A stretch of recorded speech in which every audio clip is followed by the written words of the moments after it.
warahmatullahi Waalaikumsalam warahmatullahi wabarakatuh. Assalamualaikum warahmatullahi wabarakatuh. Kami dari kelompok 2 akan membahas tentang aspek-aspek dan tugas perkembangan peserta didik PAUD, SD, SMP, SMA, kognitif, berpikir kreatif, dan pemecahan masalah, dan bahasa serta problematikanya. Yang mana pembahasannya yaitu perkembangan kognitif peserta didik PAUD, kedua perkembangan kognitif peserta didik SD, perkembangan kognitif peserta didik SMP, dan perkembangan kognitif peserta didik SMA. Nah, definisi perkembangan kognitif anak. Kognitif berasal dari kata cognition atau knowing yang artinya mengetahui. Dalam arti yang luas, cognition adalah penataan dan penggunaan pengetahuan.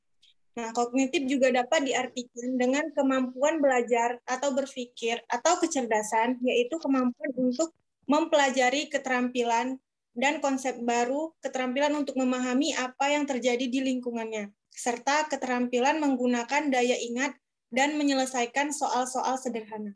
Dalam KBBI, kognitif diartikan sebagai sesuatu hal yang berhubungan dengan atau melibatkan kognisi berdasarkan kepada pengetahuan faktual yang empiris.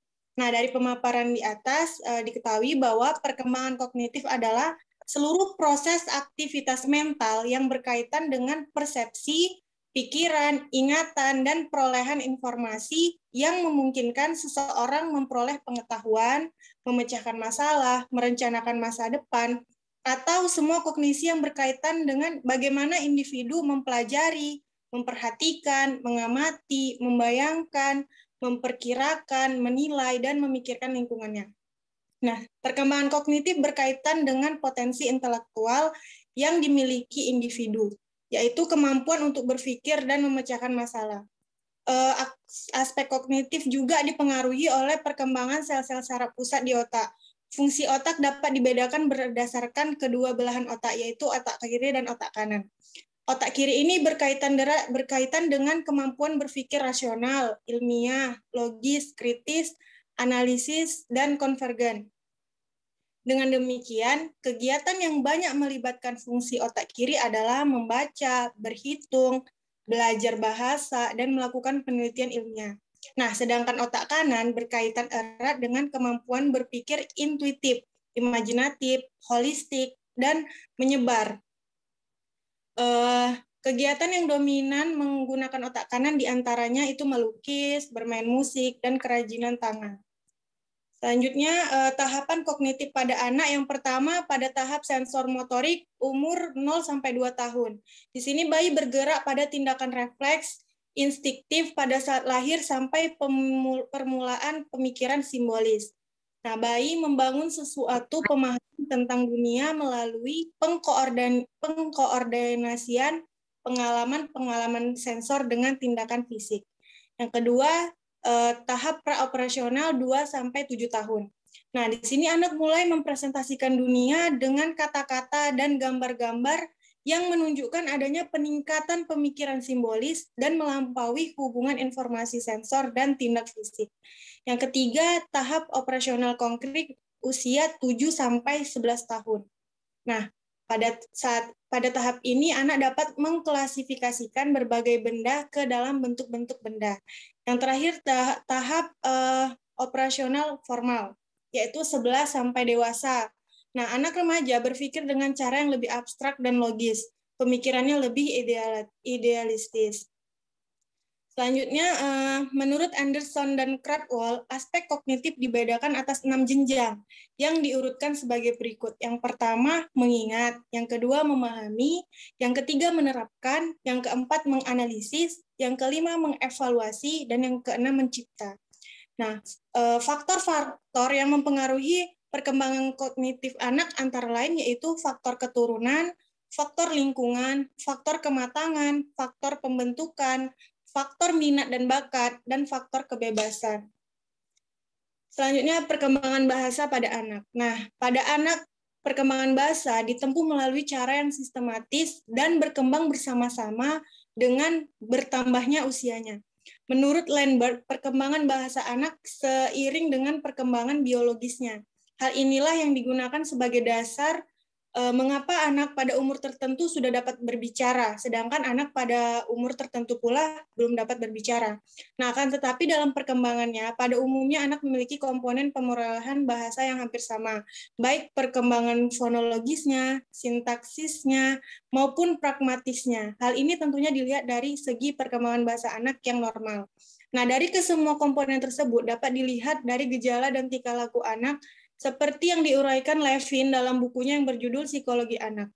Menurut Levin, pada masa perkembangan sistem bunyi atau fonologi, anak memiliki keutuhan dalam bersuara.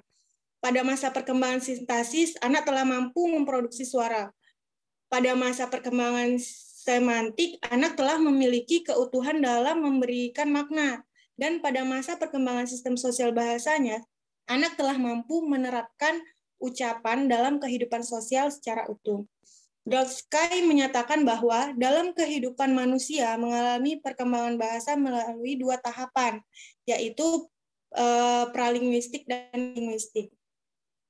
Nah, selanjutnya tahapan perkembangan kognitif pada anak PAUD, yaitu pada tahap kognitif usia 2-7 tahun, anak mulai mempresentasikan dunia dengan kata-kata dan gambar-gambar, dengan menunjukkan adanya peningkatan pemikiran simbolis dan melampaui hubungan informasi sensor dan tindakan.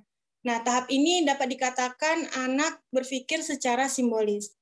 Menurut Anderson dan Krathwohl, dalam aspek kognitif anak usia dini yang dikembangkan kurikulum, standar pencapaian perkembangan anak adalah sebagai berikut. Yang pertama, belajar dan pemecahan masalah, yaitu mampu menyelesaikan masalah sederhana dalam kehidupan sehari-hari dengan cara yang fleksibel dan diterima sosial, dan menerapkan pengetahuan atau pengalaman dalam konteks yang baru. Yang kedua, berpikir logis. Nah, mengenal berbagai perbedaan klasifikasi, pola, berinisiatif, berencana, dan mengenal sebab akibat. Kemudian berpikir simbolik, mengenal, menyebutkan, dan menggunakan lambang bilangan 1-0, mengenal abjad, serta mampu merepresentasikan berbagai benda dalam bentuk gambar. Nah, selanjutnya, permasalahan kognitif pada anak PAUD, yaitu gangguan kognitif adalah permasalahan atau kondisi yang berkaitan dengan kemampuan berpikir pada anak. Nah, anak yang memiliki gangguan kognitif, salah satu penyebabnya itu keterlambatan tumbuh kembang, yang mana anak akan memiliki daya ingat rendah, gangguan persepsi, dan kemampuan belajar yang tidak baik, bahkan juga dapat berdampak autisme. Terus permasalahan bahasa pada anak PAUD, itu penyebab gangguan perkembangan bahasa sangat banyak dan luas. Semua gangguan mulai dari proses pendengaran, penerusan impuls ke otak, otot atau organ pembuat suara. Adapun beberapa penyebab gangguan atau keterlambatan bicara adalah gangguan pendengaran, kelainan organ bicara, retardasi mental, dan lain-lain. Nah, gangguan bicara pada anak dapat disebabkan karena juga kelainan organik yang mengganggu beberapa sistem tubuh seperti otak, pendengaran, dan fungsi motoriknya. Selanjutnya, perkembangan kognitif sekolah dasar yang akan dilanjutkan oleh teman saya, Umi Hoiriah. Kepada Mbak Umi, dipersilakan. Ya, terima kasih waktunya Mbak Ayu. Selanjutnya yaitu mengenai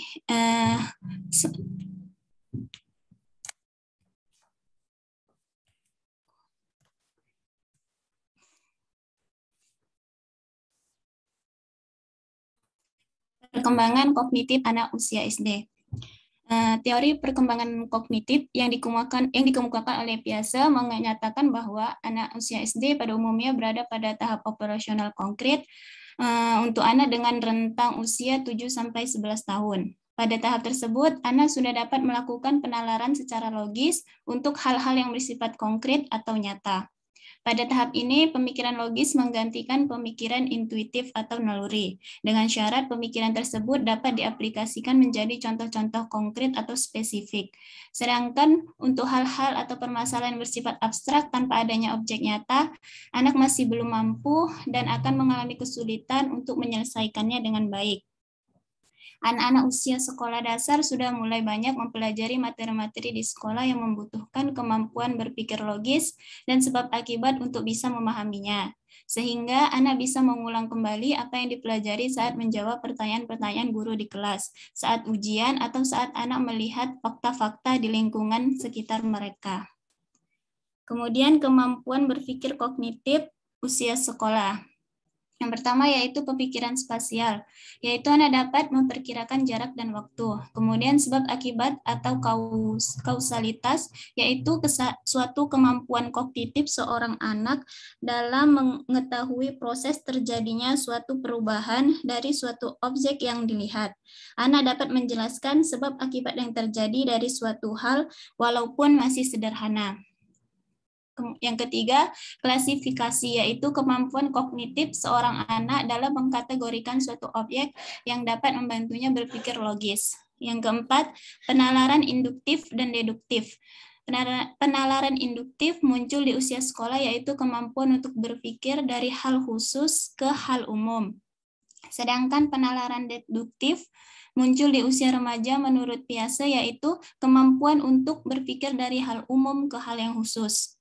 Yang kelima, konservasi, yaitu pemahaman bahwa karakteristik fisik suatu benda mati akan tetap meskipun wujudnya berubah. Anak dapat mengetahui tanpa mengukur dan menimbangnya. Kemudian yang keenam, penalaran moral, yaitu anak berkembang dengan meningkatkan fleksibilitas, keadilan, dan kemandirian bergantung pada rasa hormat dan kerjasama.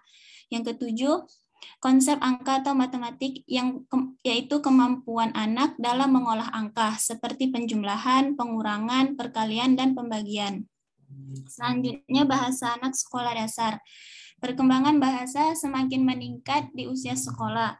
Terlihat dari jumlah kosakatanya yang semakin banyak dan semakin kompleks. Kemampuan untuk berkomunikasi dengan orang lain, kemampuan untuk bertanya dan menjawab dengan susunan kata yang lebih sistematis dan jelas.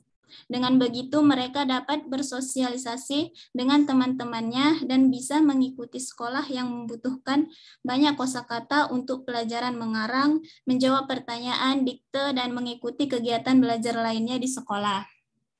Kosakata semakin berkembang karena kemampuan berpikirnya yang semakin meningkat. Kesempatan belajar dan stimulasi yang didapatkan semakin banyak. Kebiasaan belajar dan membaca materi pelajaran berulang-ulang, melihat dan mendengar apa yang berada di sekitarnya, komunikasi aktif dengan orang tuanya, dan lain sebagainya. Pemerolehan bahasa itu dipengaruhi oleh faktor biologis dan faktor pengaruh perilaku dan lingkungan. Selanjutnya, permasalahan kognitif anak sekolah dasar. Permasalahan perkembangan kognitif yang mungkin bisa muncul untuk anak usia SD berkaitan dengan aspek perkembangan kognitif, kesulitan belajar, dan gaya belajar anak usia tersebut. Dalam menghadapi kesulitan perkembangan kognitif usia SD, perlu untuk memperhatikan pokok pikiran dan karakteristik siswa SD. Hal ini sebagai bahan pertimbangan dalam melakukan observasi pada anak yang mengalami masalah atau gangguan perkembangan kognitif. Selanjutnya, perkembangan kognitif pada masa anak SMP yang akan disampaikan oleh Mas Denny. Baik, terima kasih Mbak Umi. Selanjutnya saya sendiri Denny Irawan akan melanjuti mengenai perkembangan kognitif pada anak SMP. Selanjutnya,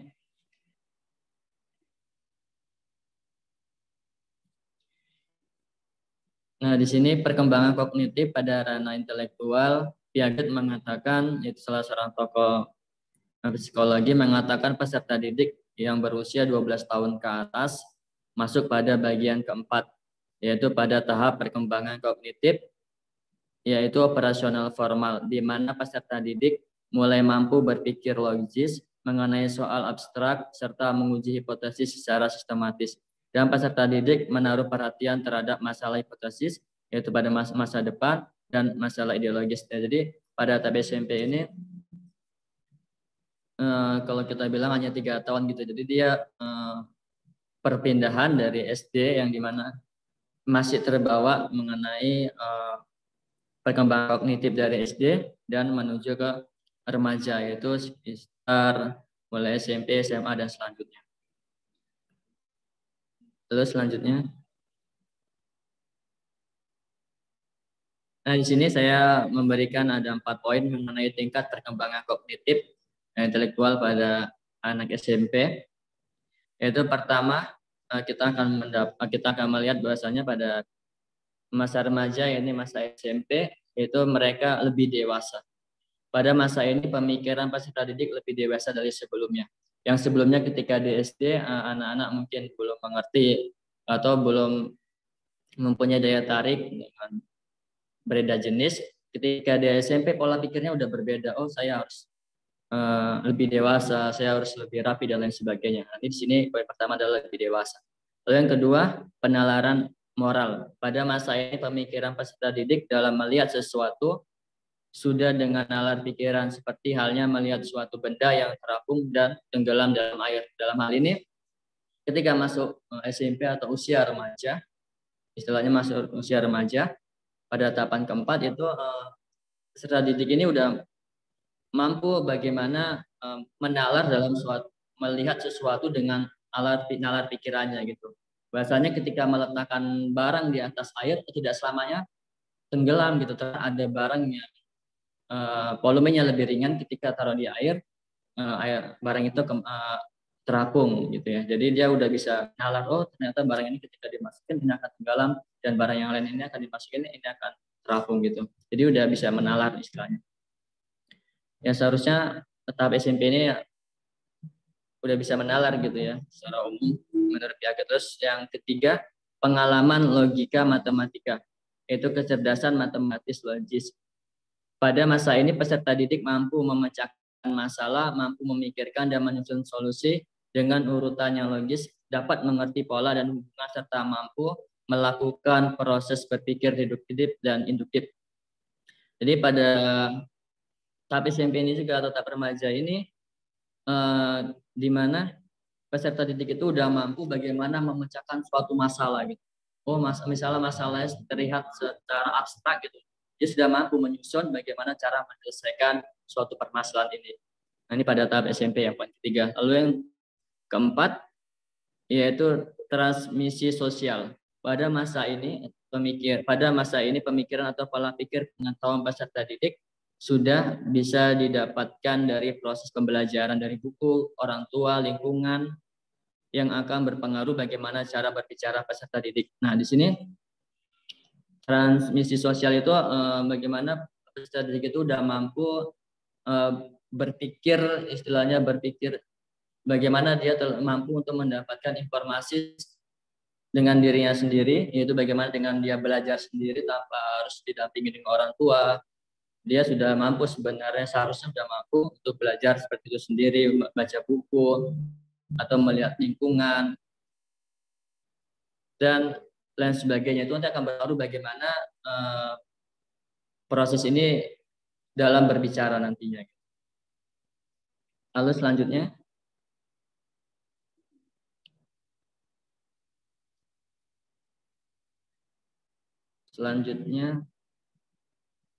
nah di sini mengenai permasalahan kognitif anak SMP.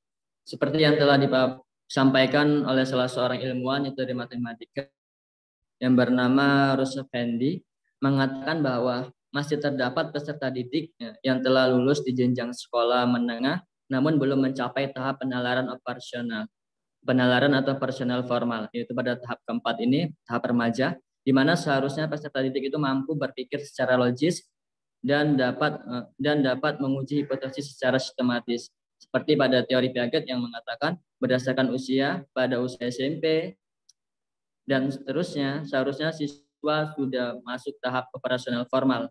Disinilah maksudnya di sini itu seharusnya siswa telah masuk SMP atau perpindahan dari SD SMP dan masuk SMA dan remaja itu seharusnya peserta didik itu sudah mampu bagaimana berpikir secara kritis, bagaimana ia sudah mampu menerima, oh ini pesannya benar, oh ini pesannya salah, oh ini pesannya kuat istilahnya gitu.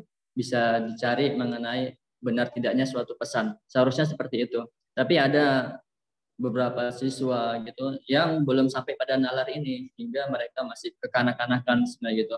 Nah, inilah yang menjadi permasalahan. Lalu bagaimana? Nah, di sini peran guru lah yang mempunyai peran sangat besar bagaimana mampu memberikan gaya-gaya pendidikannya, bagaimana mampu memberikan gaya pendidikan itu dengan mengajak pola pikir peserta didik itu lebih kritis.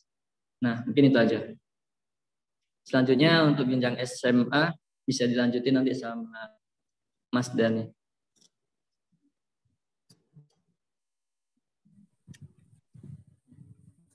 Bismillahirrahmanirrahim. Assalamualaikum warahmatullahi wabarakatuh.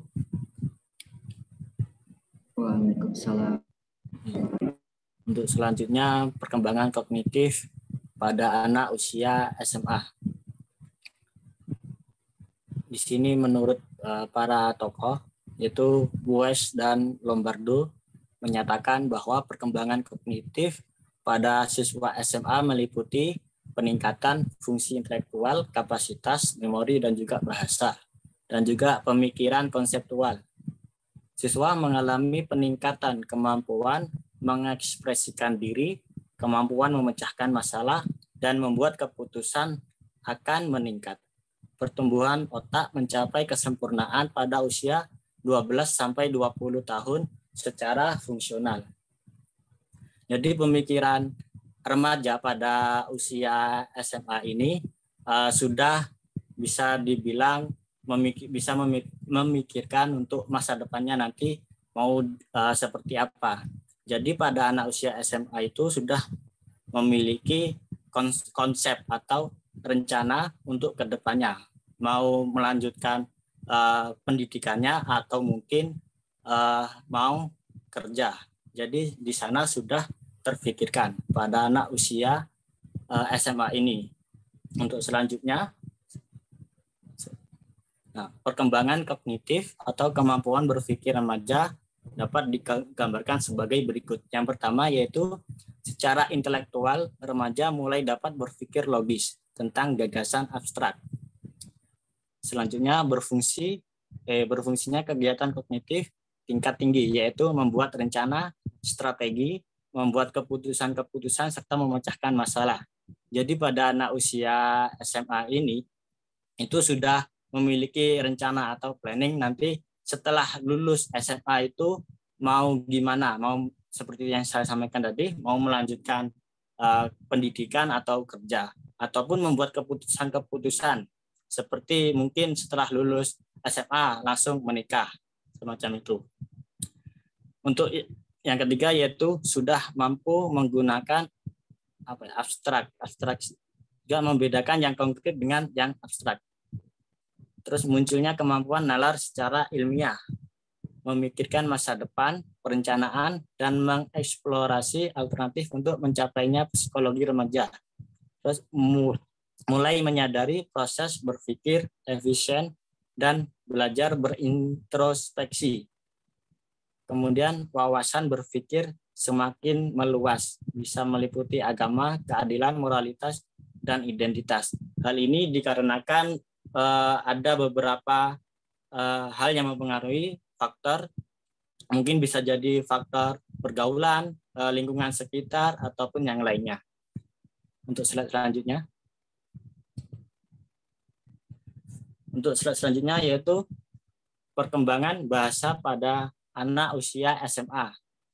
Perkembangan bahasa pada usia remaja diperkaya oleh bahasa masyarakat tempat tinggal mereka. Hal ini berarti proses pembentukan kepribadian yang dihasilkan dari pergaulan dengan masyarakat sekitar akan memberi ciri khusus dalam perilaku berbahasa. Pengaruh pergaulan dengan teman sebaya menyebabkan bahasa remaja lebih diwarnai oleh pola bahasa pergaulan yang berkembang dalam kelompok masyarakat yang bentuknya amat khusus, seperti semisal dalam suatu pendidikan yaitu kata basement yang berarti bocoran tentang soal ulangan atau tes. Kemudian bahasa-bahasa yang lainnya. Nah, pada anak usia SMA atau masa remaja ini itu sudah memiliki sosial, kepada masyarakat ataupun mungkin kepada teman-teman atau lingkungan sekitarnya. Jadi bahasa yang diperoleh atau bahasa yang digunakan sama anak masa remaja itu sudah mulai meluas. Semacam mungkin yang biasa kita kenal bahasa-bahasa gaul, seperti guys, terus lo, gue, nah semacam itu. Jadi sudah ada bahasa-bahasa seperti itu pada anak masa usia remaja. Untuk selanjutnya, nah, adapun faktor yang mempengaruhi perkembangan bahasa, yang pertama itu faktor umur, kemudian faktor kondisi lingkungan, faktor kecerdasan, terus status sosial ekonomi keluarga, dan juga yang terakhir adalah faktor kondisi fisik. Untuk selanjutnya, Mbak. Untuk selanjutnya yaitu permasalahan kognitif anak pada usia SMA. Seiring dengan perkembangannya kognitif, masa kemampuan anak atau remaja dalam pengambilan keputusan semakin meningkat. Misalnya kemampuan mengambil keputusan tentang masa depan, memilih teman, apakah harus sekolah atau bekerja, dan seterusnya.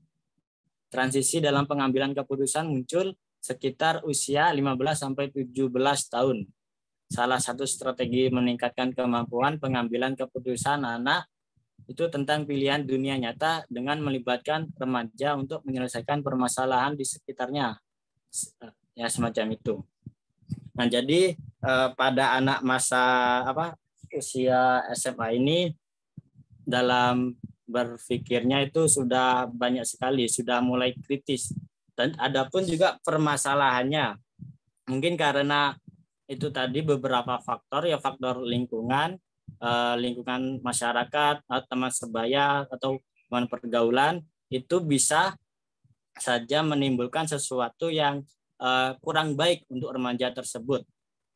Semacam itu mungkin karena pergaulan yang terlanjur bebas atau kurang perhatian, jadi ada sedikit permasalahan mengkonsumsi obat-obatan, kemudian pergaulannya yang kurang baik, mungkin bisa karena kepepet bisa mencuri ataupun melakukan tindakan-tindakan kriminal lainnya. Karena pada anak usia SMA ini kan memang sudah ranahnya untuk berpikir ke depan, berpikir kritis untuk kedepannya seperti apa. Namun ini masih tergolong usia yang labil. Jadi belum bisa mengendalikan emosi, dan juga ada juga yang sudah bisa mengendalikan emosi. Jadi hal ini dikarenakan mungkin faktor lingkungan ataupun keadaan yang kurang tepat. Jadi menjadi permasalahan pada anak SMA. Untuk slide selanjutnya. Oh, sudah. Mungkin itu saja dari saya, kurang lebihnya mohon maaf. Assalamualaikum warahmatullahi wabarakatuh.